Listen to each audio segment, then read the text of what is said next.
Okay, so I've had some people ask me how I cook cabbage, and I'm just going to show you real quick how I cut it up and cook it. And it's very simple, just regular cabbage. I took all the outside layers off. I washed it, of course, and I like to flip it over like this and just start with a big knife. You need a big sharp knife. And I'm just going to go right down the center of it. Okay. Just like that. Set this over to the side here. Now, I'm going to cut it in quarters to start out with. And I'm going to cut that core out, because you don't like that part. You're not going to eat that part. So I'm just going to take that core and cut it right out. It just comes out just like that. And just throw that part away, or if you have a rabbit or animal that likes it, give it to them. Take it and slice it down like that, and it's just going to come off as a nice little corner. Now I'm going to do it all 4 quarters like that. So you see that core? It's easier for me to do it this way. Okay? Now, set that over there. I'm going to take that corner again. And this is just a simple way to have, like, we call it fried cabbage, but it's not really fried. It's cooked in a frying pan, and that confuses some people. But I don't use oil or anything like that to do fried cabbage. But I'm just going to take those cores right out, and then I'm just going to take the cabbage and slice it up in the smaller pieces like this. You can do this when you're making coleslaw too. You know, use cabbage for coleslaw. And just cut it up just like that. Just small enough to where it makes it manageable.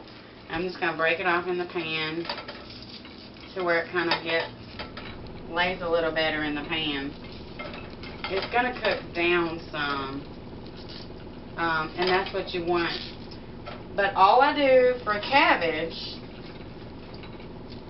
it's basically like steamed cabbage. It's really, really good.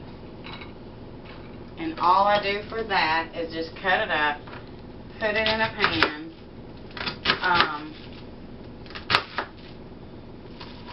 This is a little faster. I'm not going to say I'm really good at it, but it's just a little faster. I'm just going to cut it up just like that. Put it all in the pan. Making a mess here. And then all I'm going to do is add water and salt and pepper to the cabbage. And that's all I'm going to add. And butter. I use a whole stick of butter. I use salt and pepper and a little bit of water. And just enough to put in the bottom of the pan, just enough to say you have some water in there so it doesn't stick or burn. Okay, that pan might not be big enough for the rest of this. So, I'll do it like this.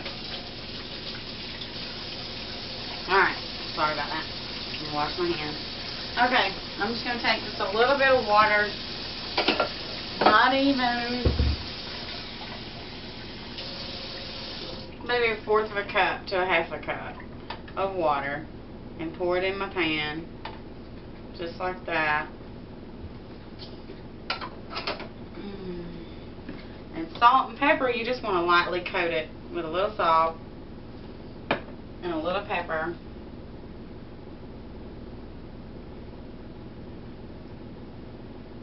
Just lightly coat it. You don't want to make it overwhelming.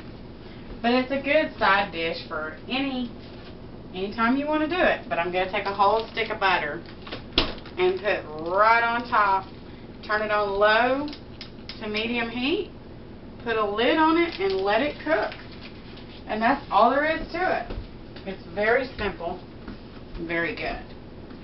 Here, where's my lid? Just like that. Well, it's going to smushed down a little bit. Now that's going to cook down a good bit. It's going to cook down a lot to where it's more manageable, to where you can stir it and things like that. I'll show you that when I get to that part. Okay. Okay, we've got our cabbage all done, and that's what it looks like when it's all sweated down, and it looks really good. It smells, my kids say it stinks. They don't like the way it smells, but it tastes really good. It's just steamed cabbage with butter and salt and pepper, and that's all you're going to do is put it in a pan and put a lid on it, let it cook for, I say 30-35 minutes, and until everything's nice and soft and not hard anymore. Your cabbage is softened up and kind of looks like that, and it's all sweated down, and then it's ready to go. Thanks for watching.